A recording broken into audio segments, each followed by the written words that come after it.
Hello everyone, आज के इस वीडियो में हम पढ़ने वाले हैं क्लास 11th रसायन विज्ञान का बहुत ही इंपॉर्टेंट टॉपिक जो है मूलानुपातिक सूत्र और दूसरा है आणविक सूत्र। तो ये दोनों क्या होते हैं, इसका परिभाषा क्या होता है, इसका उदाहरण क्या होता है, पूरा हम डिटेल में इन दोनों पे एक्सप्लेन करने वाले हैं। और मैं आपको विश्वास दिलाता हूँ कि बहुत ही आसानी तरीके से आपको समझ में आएगा। तो चलिए हम समझ लेते हैं। तो यहाँ पे हमने लिख दिया है मूलानुपातिक सूत्र, या इसे हम सरलतम सूत्र के नाम से भी जानते हैं। तो सबसे पहले हम इसको समझते हैं कि क्या होता है।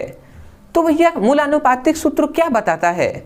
तो कोई भी यौगिक है उसका मूलानुपातिक सूत्र हमें यही बताता है कि उस यौगिक के एक अणु में उपस्थित तत्वों के परमाणुओं का सरल अनुपात क्या है, यही बताता है। नहीं समझ में आया? देखिए हमने यहाँ पे डेफिनेशन लिखा है, इसको आप पहले पढ़िए समझिए, उसके बाद जब एग्जाम्पल आपको बताएंगे उससे आपको ये याद होगा। तो थोड़ा सा सब्र आपको रखना है। तो यहाँ पे हमने क्या लिखा है, किसी यौगिक का सरलतम सूत्र यह बताता है, मतलब किसी यौगिक का सरलतम सूत्र यह बताता है कि उस यौगिक के एक अणु में उपस्थित विभिन्न तत्वों के परमाणु किस सरल अनुपात में होते हैं। यही मूलानुपातिक सूत्र है। समझ में आ रहा है ना? देखिए अभी हम आपको एग्जांपल से बताते हैं। यदि मान लेते हैं कोई यौगिक है और उसका मूलानुपातिक सूत्र हमें ज्ञात करना है, तो सबसे पहले हम यहाँ पे लिखेंगे उसका अणु सूत्र और इधर हम लिख लेते हैं मूलानुपातिक सूत्र।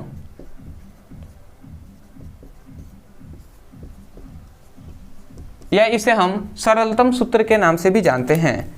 तो सबसे पहले यौगिक, उसके बाद अणु सूत्र, उसके बाद मूलानुपातिक सूत्र। अब यौगिक में सबसे पहला क्या हो जाएगा, मूलानुपातिक सूत्र का यौगिक। तो कोई भी यदि हम यौगिक ले लेते हैं, जैसे कि हम इथेन ले लेते हैं, तो इथेन का अणु सूत्र हम जानते हैं क्या होता है, C2H6 होता है। संयोजकता हम पूरा करने के लिए C2H6 हो जाएगा इसका अणु सूत्र को हम आणविक सूत्र के नाम से भी जानते हैं। अभी क्या होता है आणविक सूत्र, इस पर हम डिस्कस करेंगे। तो ये कोई यौगिक है तो इसका अणु सूत्र ये होता है। तो जो इथेन एक यौगिक है, इसका हम एक अणु यहाँ पर लिए हैं। तो हमने क्या कहा, इस यौगिक के मतलब किसी यौगिक के एक अणु में उपस्थित तत्वों के परमाणुओं का सरल अनुपात क्या होगा। मतलब यह तत्व दिखाई दे रहे हैं कार्बन और हाइड्रोजन। तो कार्बन के कितने परमाणु हैं, 2, हाइड्रोजन के 6 परमाणु हैं। तो ये इसका वास्तविक संख्या है। ये जो अणु है इसका ये वास्तविक संख्या है, तत्वों का परमाणुओं का वास्तविक संख्या है। तो मूलानुपातिक सूत्र ज्ञात करने के लिए जो यहाँ पे अनुपातिक ये सूत्र आपको दिखाई दे रहा है 2 संबंधित 6, इसको हम क्या करेंगे, पहले काटेंगे, मतलब भाग देंगे कि कैसे कट जा रहा है। तो 2 एकम में 2 और 2 तिहाई 6। तो जो 1 संबंधित 3 जो अनुपात आया यही हो जाएगा मूलानुपातिक सूत्र। तो एक किसका आया, कार्बन का 1 आया है और हाइड्रोजन का 3 आया है। तो ये आपका हो जाएगा। तो हम जानते हैं कि कार्बन के पास 1 हम नहीं लिखेंगे तब भी चलेगा, तो हम सीधा लिख देंगे CH3।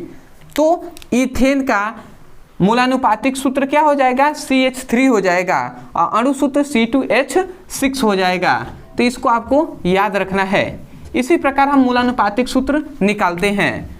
तो हमने क्या कहा, हमने यही कहा है कि किसी यौगिक का सरलतम सूत्र यह बताता है कि उस यौगिक के एक अणु में उपस्थित विभिन्न तत्वों के, देख रहे हैं अलग अलग तत्व हैं कार्बन और हाइड्रोजन, तो विभिन्न तत्वों के परमाणु किस सरल अनुपात में हैं। तो किस सरल अनुपात में है भैया, तो यहाँ पे 1 संबंधित 3 के सरल अनुपात में हैं। ठीक है, ये आपका हो गया। दूसरा यदि हम एग्जाम्पल से समझें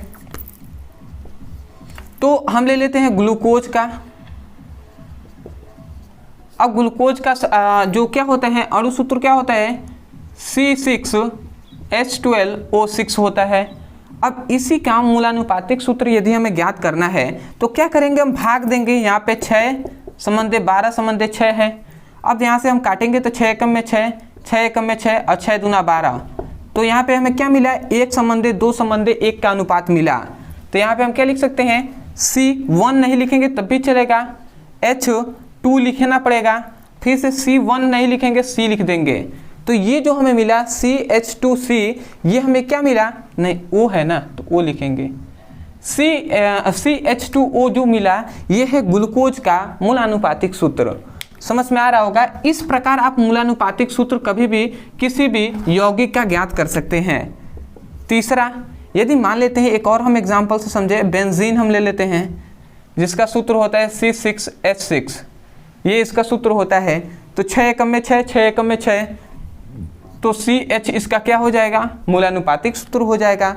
तो इस प्रकार आप मूलानुपातिक सूत्र आप किसी भी यौगिक का ज्ञात कर सकते हैं।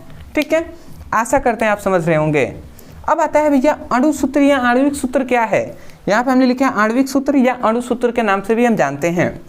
तो देखिए आणविक सूत्र का मतलब सिंपल में यही होता है ना कि कोई भी यौगिक है उसका एक यदि हम अणु ले लेते हैं तो किसी यौगिक के एक अणु में उपस्थित तत्वों के, यहाँ पे देखिए दो तत्व हैं, एक है हाइड्रोजन एक है कार्बन। तो हाइड्रोजन के कितने परमाणु हैं, 2, सॉरी कार्बन के कितने परमाणु हैं, 2, हाइड्रोजन के कितने परमाणु हैं, 6। तो यही कहा जा रहा है कि किसी यौगिक के एक अणु में उपस्थित तत्वों के परमाणुओं की वास्तविक संख्या कितनी होती है। वास्तविक संख्या को ही हम क्या कहते हैं, आणविक सूत्र या अणु सूत्र कहते हैं। यही हमने यहाँ पे लिखा भी हुआ है। क्या लिखा है, किसी यौगिक का अणु सूत्र वह रासायनिक सूत्र होता है। मतलब किसी भी यौगिक का अणु सूत्र होता है वह रासायनिक सूत्र होता है। अब रासायनिक सूत्र हमने क्यों लिखा, क्योंकि रासायनिक सूत्र के ही तो दोनों प्रकार है ना। तो हम कह सकते हैं ना कि किसी यौगिक का अणु सूत्र वह रासायनिक सूत्र होता है जो उस यौगिक के एक अणु में उपस्थित विभिन्न तत्वों के, अलग अलग तत्व हैं कार्बन और हाइड्रोजन, तो विभिन्न तत्वों के परमाणुओं की वास्तविक संख्या बताता है। विभिन्न तत्व हैं तो विभिन्न तत्वों के परमाणुओं की वास्तविक संख्या क्या होगी वही बताने वाला जो है उसे हम क्या कहते हैं, आणविक सूत्र कहते हैं। तो आशा करते हैं आप समझ रहे होंगे। तो इसका आप क्या कह सकते हैं, किसी यौगिक का आणविक सूत्र यह बताता है, मतलब किसी यौगिक का आणविक सूत्र वह रासायनिक सूत्र होता है जो उस यौगिक के एक अणु में उपस्थित विभिन्न तत्वों के परमाणुओं की वास्तविक संख्या क्या है, यही बताता है। ठीक है, यदि हम इसके एग्जाम्पल से समझें तो हम लिख लेंगे एथेन, और इसका अणु सूत्र क्या हो जाएगा, C2H6 हो जाएगा। दूसरा यदि हम एग्जाम्पल ग्लूकोज का, तो C6H12O6। तीसरा यदि हम ले लेते हैं बेंजीन, तो इसका क्या हो जाएगा, C6H6। ठीक है, तो ये तीन हमने एग्जाम्पल दिए हैं। तो आशा करते हैं आपको तीनों समझ में आ गया होगा। ठीक है, ये तीनों इसका आणविक सूत्र का आणविक सूत्र है।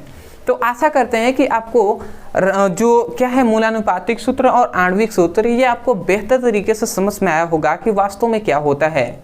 तो मैं यही कहूँगा यदि आपको समझ में आया है तब जाकर आप चैनल को सब्सक्राइब कीजिएगा, क्योंकि आगे भी जैसे भी हो सकता है वैसे मैं कंटेंट आपको प्रोवाइड करता रहूँगा। जो भी इंपॉर्टेंट टॉपिक है या बेसिक से आपकी पढ़ाई कराई जाएगी यदि आपका अच्छा सपोर्ट रहा तो चैनल को जरूर सब्सक्राइब कीजिएगा और हमें कमेंट सेक्शन में बताइएगा कि आपको वास्तव में ये वीडियो कैसा लगा। तो चलिए दोस्तों, आज के लिए इतना ही। मिलते हैं एक और बेहतरीन टॉपिक के साथ, तब तक के लिए धन्यवाद। जय हिंद, जय भारत।